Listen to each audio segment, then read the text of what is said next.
होणार आहे। ग्रामीण व शहरी भागामध्ये आपल्या पक्षाची ताकद अधिक मजबूत करण्यासाठी विशेष नियोजन आणि प्रभावी कार्यक्रम राबवण्याची आपल्याला आवश्यकता असणार आहे आणि आपण ते करणार आहोत।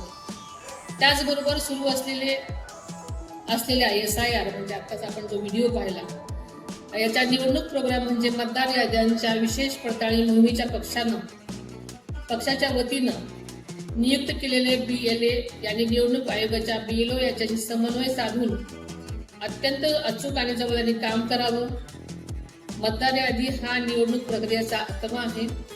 आपल्या पक्षाचा एकही हक्काचा मतदार तांत्रिक कारणामुळे किंवा दुर्लक्षामुळे वगळला जाणार नाही।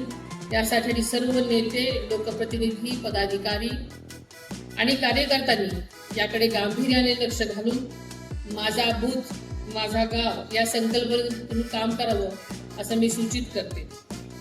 बूथ पातळीवर प्रामाणिकपणे आणि प्रभावीपणे काम करणाऱ्या कार्यकर्त्यांचा योग्य सन्मान राखला जाईल, त्यांना न्याय दिला जाईल याची मी आपल्या सर्वांना ग्वाही देते।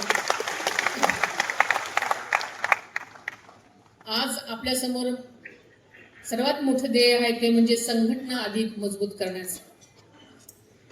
प्रत्येक कार्यकर्ता हा पक्षाचा ऑक्सिजन आहे। पक्षाची खरी ताकद मोठ्या मोठ्या शहरातच नसते, तर ती गावागावातल्या गल्लीबोळातल्या कार्यकर्त्यांच्या कष्टात सुद्धा असते। आपण सर्वांनीच लोकसंग्रह वाढवणं, लोकांच्या समस्या समजून घेणं व त्या सोडवण्यासाठी सातत्यानं प्रयत्न करणे ही प्रत्येक पदाधिकाऱ्यांची, कार्यकर्त्यांची जबाबदारी आहे। संघटन मजबूत करण्यासाठी आजपासूनच सर्वांनी कामाला लागलं पाहिजे। गाव, वाडी, वस्ती, शहर, प्रभाग आणि बूथ स्तरावर संघटन मजबूत केलं पाहिजे। आपल्याला प्रत्येक बूथवर कार्यकर्त्यांची एक चांगली फळी निर्माण केली पाहिजे। आपण सतत एक बाब कायम ध्यानात ठेवायला हवी, ती म्हणजे पक्षामध्ये ज्येष्ठता सन्मान ही आपल्या राष्ट्रवादी काँग्रेस पक्षाची यासोबत नव्या पिढीला जबाबदारीची संधी देणं हे देखील महत्त्वाचे आहे। ज्येष्ठांचा अनुभव आणि युवकांची ऊर्जा याचा समतोल आणि समन्वय हीच आपल्या यशाची गुरुकिल्ली आहे। ज्येष्ठांचा आदर, महिलांचा सन्मान आणि युवकांना आधार या त्रिसूत्रीनुसारच पक्षाची भविष्यातील वाटचाल राहील, याबाबत कसली शंका बाळगण्याचं कारण नाही। आपल्याला माहिती आहे, राष्ट्रीय अध्यक्ष म्हणून गेल्या 4 महिन्यात मी ही जबाबदारी अतिशय वेगळ्या परिस्थितीमध्ये घेतली आणि ही जबाबदारी घेत असताना मला नक्कीच येणाऱ्या सर्वच गोष्टींची जाणीव होती। मी पक्षाला सर्वोच्च प्राधान्य देऊन आदरणीय दादांच्या पावलावर पाऊल ठेवून काम करण्याचा प्रयत्न करत आहे। प्रत्येक पदाधिकारी, कार्यकर्त्याची निष्ठा, परिश्रम आणि समर्पण माझ्या लक्षात आहे। योग्य वेळी प्रत्येकाला न्याय आणि संधी मिळेल याची खात्री मी आपल्या सर्वांना देते। आतापर्यंत पक्षामध्ये जे घडलं प्रत्येक वेळी मी सगळ्यांना समजून घेतलं, सावरून घेतलं। दादांनी त्यांच्या हयातीत सगळ्यांना, कार्यकर्त्यांना खूप समजून घेतलं, सगळ्यांचे हट्ट पुरवले, प्रेम केलं, मान सन्मान दिला, पदं दिली, जे जे म्हणाल ते सगळं त्यांच्या परीनं देण्याचा दादांनी प्रयत्न केला।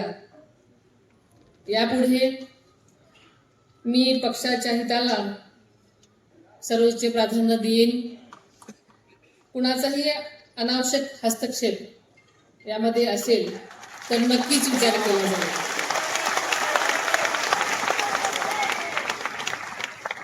दादा ज्याप्रमाणे पक्षहितासाठी कठोर निर्णय घेत होते त्याचप्रमाणे यापुढे असे निर्णय घेण्यास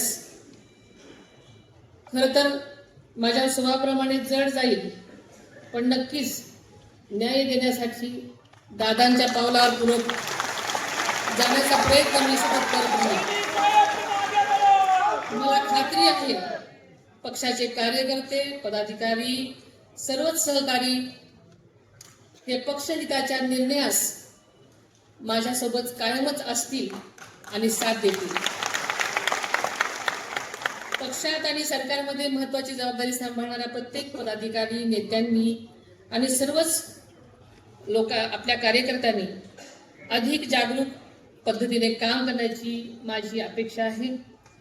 पक्षाची होणारी बदनामी होणार नाही याची जबाबदारी माझ्यासह आपल्या सर्वांचीच आहे. मला या संदर्भामध्ये कठोर भूमिका घेण्याची वेळ येणार नाही याची सर्वांनीच खबरदारी घ्यावी.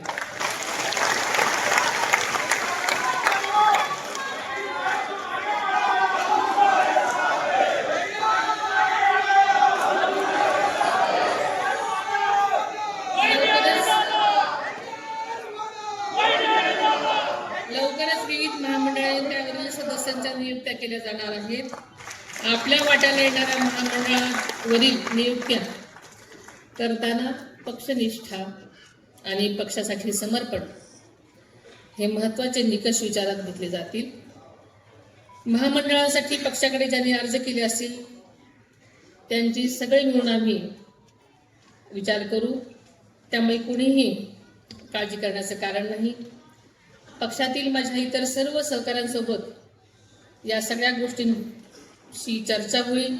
गुणवत्ता आणि पात्रता असणाऱ्याला संधी दिली जाईल याकडे माझा नक्कीच कटाक्ष असेल. पक्षासाठी किती वर्ष काम केले त्यापेक्षा त्या काळात पक्षाला किती पुढे नेले याचा नक्कीच विचार केला जातो. कधी कधी पक्ष विस्तारासाठी बाहेरच्या नेत्यांना सुद्धा पक्षात घेतल्यानंतर त्यांचा सन्मान राखण्यासाठी काही तडजोड करावे लागतात. मात्र असे करत असताना पक्षाच्या निष्ठावंत कार्यकर्त्यांवर अन्याय होणार नाही याची निश्चितपणे काळजी घेतली जाईल. बारामतीच्या पोटनिवडणुकीमध्ये आपल्या पक्षाने देशातील आजपर्यंतचे सर्वच विक्रम मोडलेले आहेत.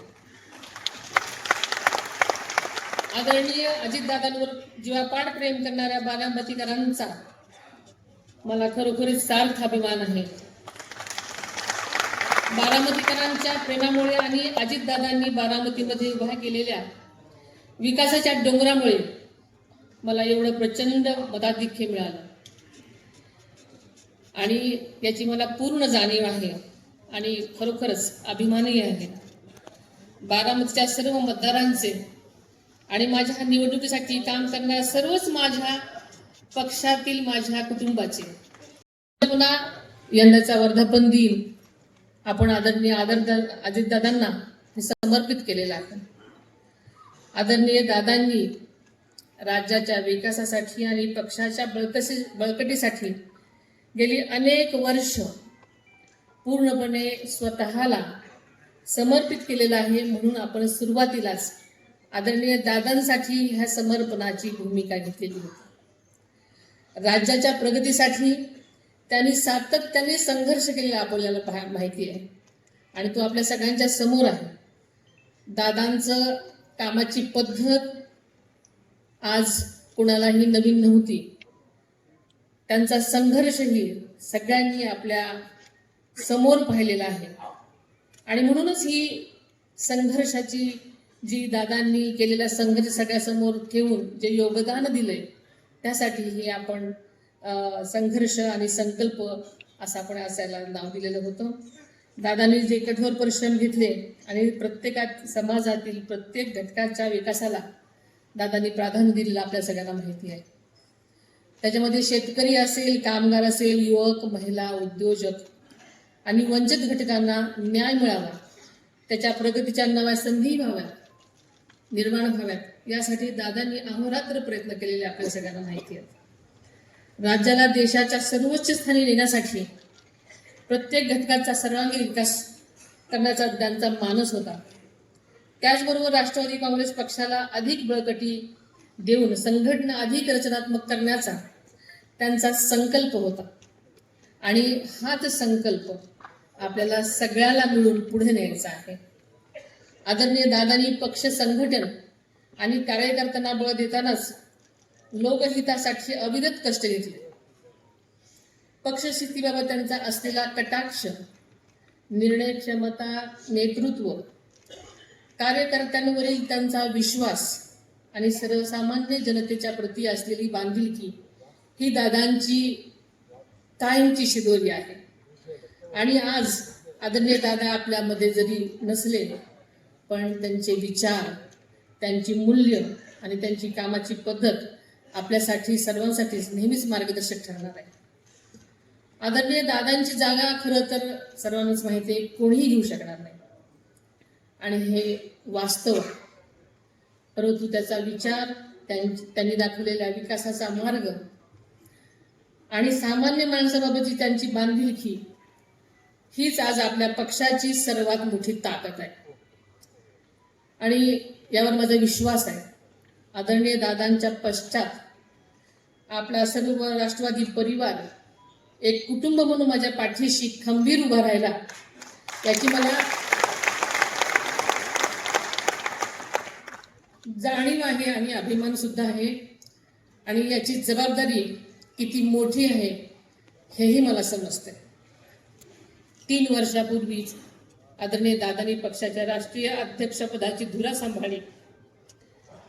त्यांना अवघ्या 2.5 वर्षाचाच कालावधी मिळाला. हा कालावधी मर्यादित असला तरी त्यांनी पक्षाला राष्ट्रीय स्तरावर नवी ओळख मिळवून दिली. आदरणीय दादांची ओळख केवळ राजकारणी, समाजकारणी म्हणूनच नव्हती, तर सर्वसामान्यासाठी आपला जीवाभावाचा माणूस, कामाचाच माणूस आणि हक्काचा माणूस अशी होती. राज्याचे अर्थमंत्री म्हणूनही दादांनी सादर केलेले त्यांचे अर्थसंकल्प हे राज्याच्या विकासाचे दस्तऐवज आहेत. शेतकरी, कष्टकरी, महिला, युवक, उद्योग, सहकार, कृषी, ग्रामविकास आणि पायाभूत सुविधांच्या विकासासाठी त्यांनी सातत्यानं काम केलं. महाराष्ट्राच्या प्रगतीचा ध्यास हेच त्यांच्या जीवनाचं ध्येय होतं आणि ते त्यांनी अखेरच्या क्षणापर्यंत जपलं. आज आपण सत्तेत आहोत. युती सरकारच्या माध्यमातून राज्य सरकारमध्ये आपण लोककल्याणकारी निर्णय घेत आहोत. आदरणीय दादांच्या दूरदृष्टीतून साकारलेल्या मुख्यमंत्री लाडकी बहीण योजनेमुळे राज्यातील लाखो महिलांना आर्थिक पाठबळ मिळालं. त्यांच्या जीवनात आत्मविश्वास निर्माण झाला. आता एकल महिलांसाठी सुद्धा स्वतंत्र योजना आणण्याचा निर्णय राज्य सरकारने घेतलेला आहे. नुकताच आपल्या सरकारने जगाचा पोशिंदा बळीराजासाठी सुद्धा कर्जमाफीचा क्रांतिकारी निर्णय घेतला आहे. त्याचा लाभ बळीराजाला मिळवून देणं ही राष्ट्रवादी कार्यकर्त्यांची मोठी जबाबदारी आहे. यापूर्वी आपल्या सरकारनं शेतकऱ्यांच्या वीज पंपांना मोफत वीज पुरवठा करण्याचा निर्णय घेतला होता.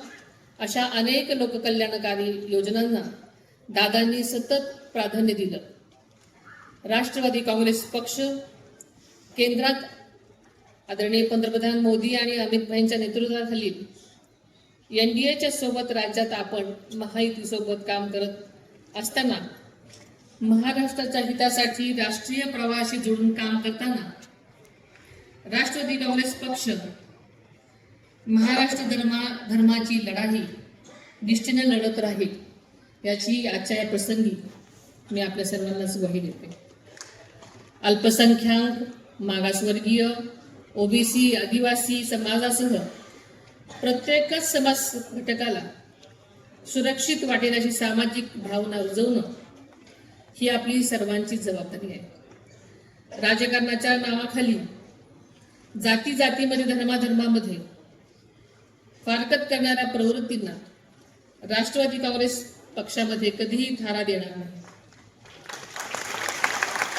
सर्व समाज घटकांनी गुण्या गोविंदांना नांदावं असं वातावरण निर्माण करण्याचा आपला नेहमीच प्रयत्न असणार आहे.